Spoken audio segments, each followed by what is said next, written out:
satu keimanan kita kepada hari akhir, salah satunya bicara tentang adanya Ya'juj dan Ma'juj. Tetapi kisah Ya'juj dan Ma'juj juga sangat erat kaitannya dengan seorang raja yang sangat besar, yang Al-Quran mengkisahkan walaupun hanya sedikit, yakni tentang Raja Dzulqarnain yang terdapat dalam Suratul Kahfi. Kenapa disebut Dzulqarnain? Hidup di zaman siapa dia? Kemudian apa sepak terjangnya? Dan apa hubung kait beliau dengan Ya'juj dan juga Ma'juj? Bicara tentang kisah Dzulqarnain dulu sebelum kita masuk kepada kisah Ya'juj dan Ma'juj. Adapun anak muda yang berkeliling dunia sampai mencapai ujung barat dan ujung timur, ujung selatan dan ujung utara adalah Dzulqarnain, di mana Allah Subhanahu wa taala berfirman, yas'alunaka an dzil qarnaini qul sa'atlu 'alaikum minhu dzikra. Mereka bertanya-tanya kepadamu tentang siapa Dzulqarnain. Kata Allah, katakan ya Muhammad kepada mereka, saya akan cerita, saya akan bacakan kepada kalian sedikit dari cerita Dzulqarnain. Cerita tentang Dzulqarnain, tidak ada penguasa yang mampu menguasai sebagian besar dunia kecuali hanya 4 orang saja, yang 2 mukmin dan 2 kafir. Pertama, yang mukmin adalah Raja Sulaiman. Kemudian yang kedua Dzulqarnain. Adapun yang kafir, yang pertama adalah Namrud, dan yang kedua Bukhtun Nasr. Ada yang mengatakan Al-Iskandar Al-Maqduni, tapi yang masyhur adalah Bukhtun Nasr. Dan keduanya kafir, baik Namrud ataupun Bukhtun Nasr yang menghancurkan Palestina itu. Lah salah satunya adalah Dzulqarnain. Dia penguasa yang berhasil menguasai barat dan timur, selatan dan utara, sehingga kemudian menjadi khilaf apakah dia seorang nabi, apakah dia seorang wali, ataukah dia malaikat. Ada yang mengatakan dia seorang nabi berdasarkan zahir Al-Quran, karena dia diperintah Allah untuk menyampaikan wahyu Allah. Siapa yang beriman maka akan diperbaiki, siapa yang kufur maka akan disiksa dan diazab.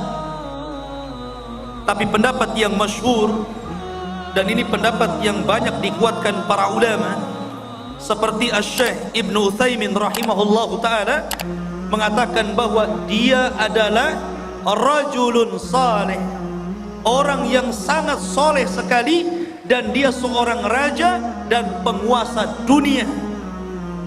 Itulah Dzulqarnain. Lalu hidup di masa siapa Dzulqarnain ini? Ini salah satu pendapat Al-Imam Ibnu Utsaimin rahimahullahu ta'ala dalam fatwa Nur ala Darbi, bahwa Dzulqarnain itu hidup di masa Nabiullah Khalilur Rahman Ibrahim alaihi salatu wassalam. Jadi ia hidup di masa Nabiullah Ibrahim. Bahkan dia pernah tawaf bersama Ibrahim dan juga Ismail di Ka'bah. Bahkan dikatakan Ibrahimlah yang menjadikan Dzulqarnain ini masuk ke dalam agama tauhid, yang dengan itu akhirnya Dzulqarnain berdakwah keliling dunia. Di mana Ibnu Utsaimin mengatakan huwa malikun salihun kana ala ahdil khalili Ibrahim. Dia adalah raja yang saleh, hidup di masa Nabiullah Ibrahim alaihi salatu wassalam. Wa yuqalu annahu tafa ma'ahu bil baiti fallahu a'lam. Bahkan dikatakan dia pernah tawaf bersama Ibrahim di Baitullah, Allahu a'lam. Itu perkataan dari Imam Ibnu Utsaimin rahimahullahu taala. Baik, kenapa dia disebut Dzulqarnain? Dzu itu artinya pemilik, Qarnain itu dua tanduk. Kenapa disebut pemilik dua tanduk? Ada yang mengatakan bahwa kenapa raja tersebut digelari pemilik dua tanduk, atau dalam bahasa Arabnya Dzulqarnain. Disebut Dzulqarnain karena dia ketika berdakwah mengajak manusia ke dalam tauhid, maka dia berjalan ke arah barat sampai ujung terbenamnya, dan ke arah timur sampai tempat terbitnya. Dan tempat terbit serta tempat terbenamnya itu disebut qarnai syaitan, dua tanduk setan. Makanya Nabi SAW melarang jangan sholat ketika terbit matahari dan ketika terbenam matahari, karena ketika itu muncul dua tanduk syaitan. Maka ketika Dzulqarnain berdakwah sampai ujung barat, sampai terbenam matahari, bahkan sampai ujung timur, sampai terbitnya matahari, berarti dia melakukan kedua perjalanan, kedua tanduk syaitan, sehingga akhirnya dia digelari sebagai raja pemilik dua tanduk ataupun Dzulqarnain. Ini yang paling akrab, mungkin ya, yang paling dekat berdasarkan nas Al-Quran, bagaimana perjalanan beliau ke ujung barat dan timur itu. Perjalanan Dzulqarnain ini adalah perjalanan yang luar biasa.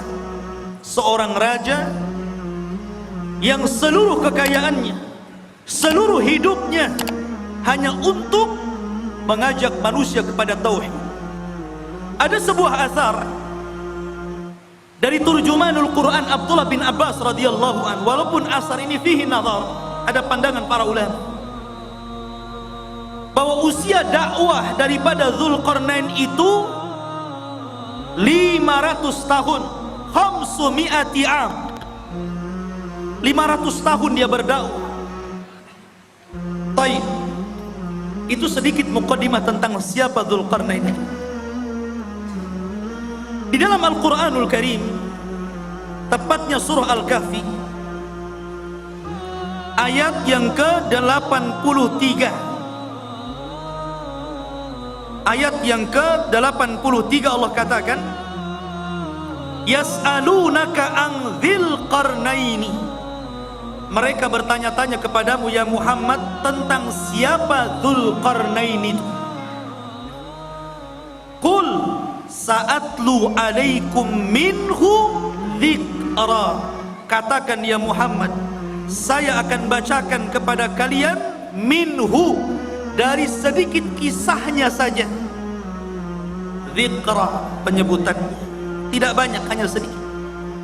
Ma'asyiral muslimin yang dimuliakan Allah Azza wa Jalla. Kemudian Allah mengatakan, inna makkanna lahu fil ardi wa atainahu min kulli syai'in sababa.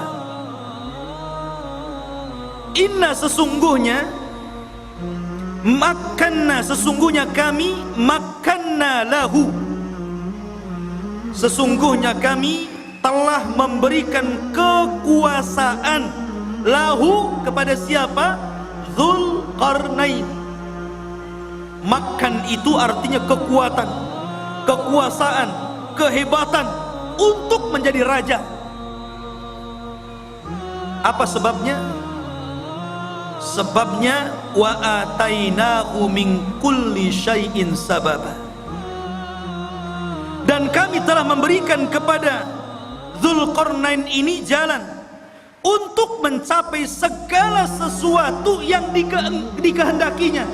Pokoknya segala sesuatu yang dikehendaki Dzulqarnain ada jalannya, dan Allah Subhanahu wa taala berikan kepada Dzulqarnain untuk kepentingan dakwah. Nih yang menjadikan Allah makkanna lahu fil ardh. Kami berikan kekuasaan yang besar di permukaan bumi kepada Dzulqarnain itu. Maka mulailah Dzulqarnain mengikuti satu jalan. Allah mengatakan, perhatikan ini perjalanan pertama Raja Dzulqarnain. Hingga apabila dia telah sampai ke tempat terbenam matahari. Ketika dia sampai ke mana? Ainin. Ain itu maksudnya lautan. Hamiyatin maksudnya yang bentuknya seperti lumpur hitam. Jadi beliau mengarah ke arah barat karena terbenam matahari di situ. Terbenam matahari di mana? Di barat. Pertama kali perjalanan Dzulqarnain ke mana? Ke arah barat. Dia berjalan ke arah barat. Dan di sini Allah mengatakan ainin hamiyah, maksudnya lautan yang menghitam seperti lumpur hitam.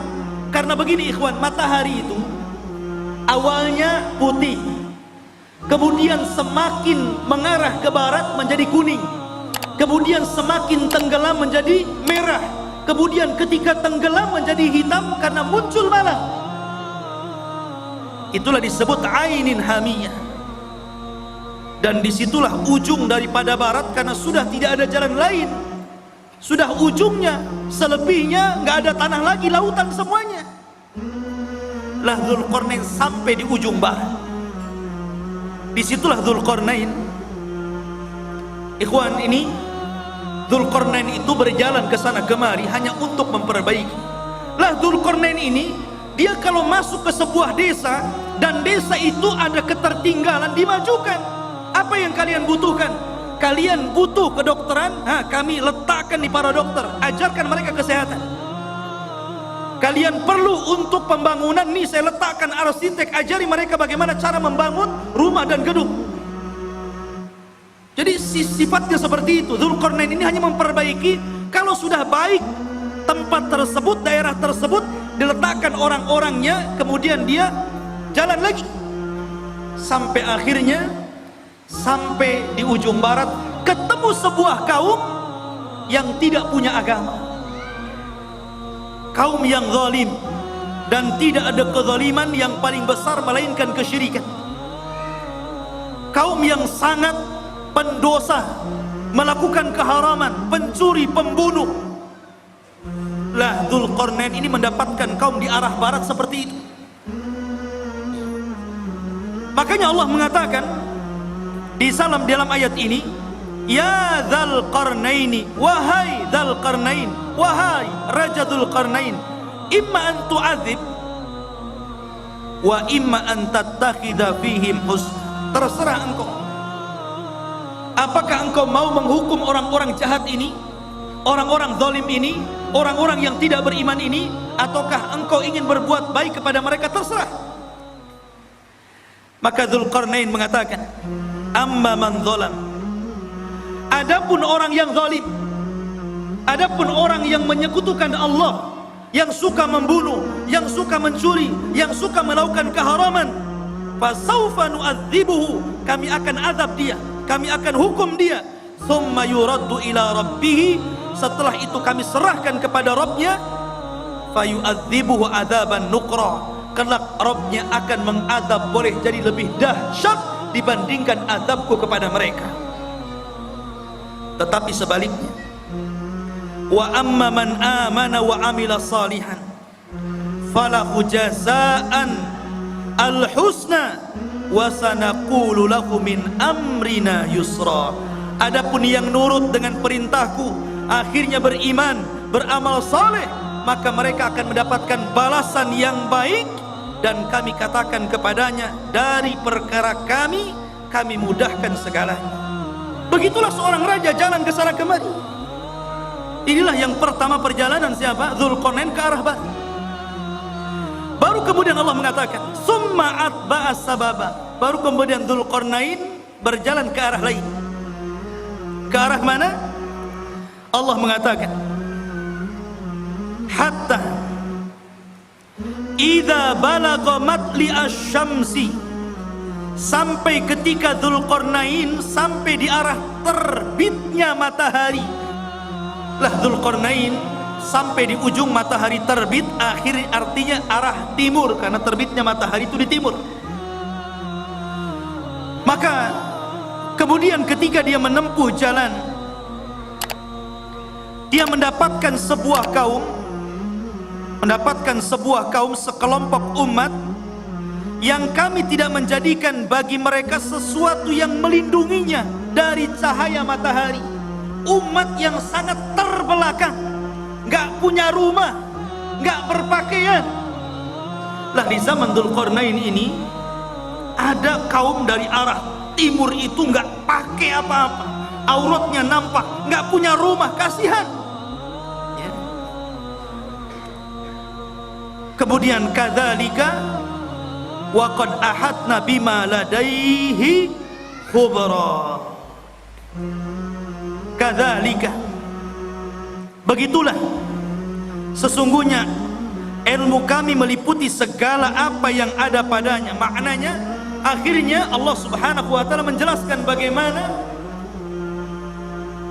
Dzulqarnain diberikan kemampuan oleh Allah untuk memperbaiki umat ini. Pelan-pelan Dzulqarnain mengajarkan bagaimana cara membuat rumah, kemudian bagaimana cara berpakaian, kemudian diajak untuk beriman kepada Allah. Akhirnya mereka pun beriman kepada Allah lewat dakwah Dzulqarnain. Allah Subhanahu wa taala berfirman, "Tsumma atba'a sababa." Kemudian Dzulqarnain memilih jalan yang selanjutnya. Idza balagha baina saddaini wajada min dunihima qauman la yakaduna yafqahuna qaula. Hingga apabila Dzulqarnain sampai di antara dua buah gunung yang sangat tinggi dan besar, dia mendapati di hadapannya sebuah kaum yang hampir-hampir kaum itu tidak paham apa yang diucapkannya. Bahasanya susah dipahami. Rupanya Dzulqarnain paham keinginannya. Apa keinginannya? Dikemukakan dalam Al-Quran.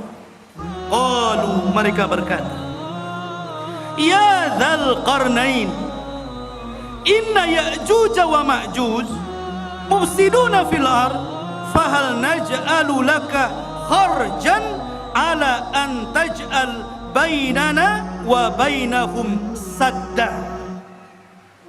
Ini keinginannya. Jadi Dzulqarnain diminta oleh mereka. Mereka itu dalam waktu-waktu tertentu datang Ya'juj dan Ma'juj. Mereka membuat kerusakan, membunuh, membantai, merampok, memperkosa, melakukan anarkis. Mereka brutal, mereka bengis. Makanya kelak di akhir zaman, fitnah Ya'juj dan Ma'juj itu berbeda dengan fitnah Dajjal dan fitnah keluarnya binatang dari perut bumi. Lah fitnahnya Ya'juj dan Ma'juj itu beda. Ini brutal ini. Dia hanya taunya merusak bumi saja, membunuh dan membunuh. Bahkan di akhir zaman bukan hanya membunuh, tapi memakai bangkai orang yang dibunuhnya, kanibal. Jadi dahsyat fitnahnya ini. Makanya kaum ini sangat merengek kepada Dzulqarnain, minta tolong agar Dzulqarnain memisahkan mereka dengan Ya'juj dan Ma'juj ini. Makanya dia mengatakan, ya Dzulqarnain, wahai Dzulqarnain, inna Ya'juj wa Ma'juj, sesungguhnya Ya'juj dan Ma'juj itu mufsiduna fil ard, dia merusak bumi. Tetapi Dzulqarnain hanya mengatakan, fa'inuni biquwatin aj'al bainakum wa bainahum radma, tetapi tolong bantu aku. Sediakan orang-orang kuat di antara kalian untuk kerja bakti bersamaku. Nanti aku akan jadikan antara kalian dengan Ya'juj dan Ma'juj itu dinding pemisah, supaya dia tidak menyerbu kalian lagi. Inilah jiwa besar seorang pemimpin, ya, membangun sebuah bangunan yang luar biasa yang belum pernah dibangun orang-orang sebelum dan setelahnya. Bahkan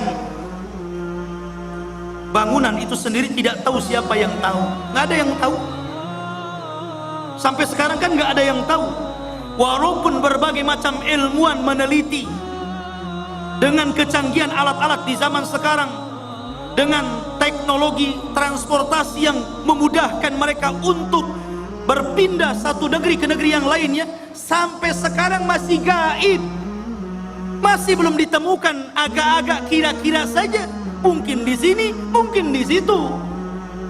Walaupun sebagian para ulama seperti Lajnah Daimah dan juga Syekh bin Baz rahimahullahu taala, ketika ditanya tentang di mana sebenarnya benteng yang dibangun Dzulqarnain itu, yang mengurung padanya Ya'juj dan Ma'juj dan akan keluar di akhir zaman,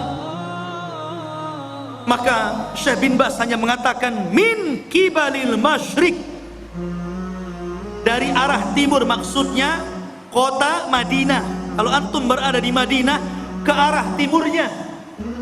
Kemudian diisyaratkan ke daratan Cina, ke daratan Cina. Ya. Ada yang mengatakan bahwa benteng itu terletak di daerah daratan Armenia. Ada yang mengatakan Azerbaijan di daerah Georgia, ya. Itu sebagian ulama mengatakan seperti itu. Tetapi sekali lagi tidak bisa ditegaskan seperti itu.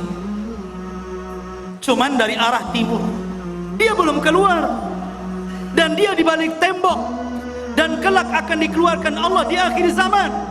Bukan sekarang, di akhir zaman.